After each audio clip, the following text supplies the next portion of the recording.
అది నిజంగా నేను ఆశ్చర్యపోయాను. అమిత్ షా గారు లాంటి ఒక సీనియర్ ఆయన, పొలిటీషియన్ నిన్న మొన్న వచ్చినవాడు కాదు, సీనియర్ మోస్ట్. అక్కడ గుజరాత్లో హోమ్ మినిస్టర్ చేశాడు, ఇక్కడ హోమ్ మినిస్టర్ చేస్తున్నాడు.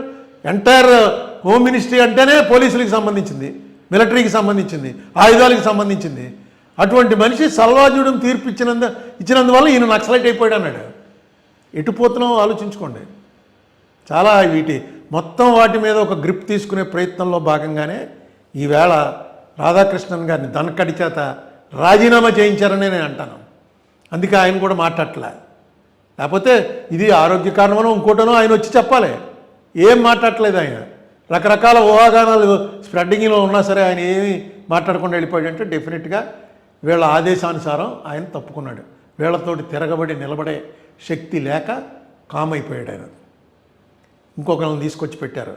ఇది మార్పుకి ఏ రకమైనటువంటి మార్పు వైపు వెళ్తుందో ఆలోచించండి.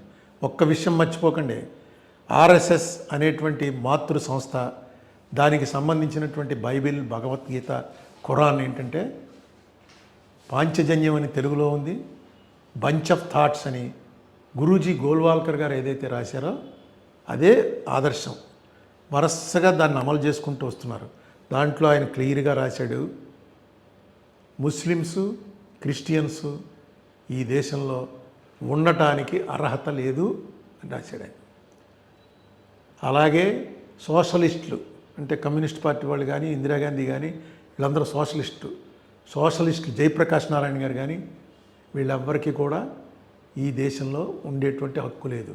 ఇది మన బేసిక్ సనాతన ధర్మానికి ఇవన్నీ వ్యతిరేకం అని ఆయన చెప్పినటువంటి మాటలతోటి మీరు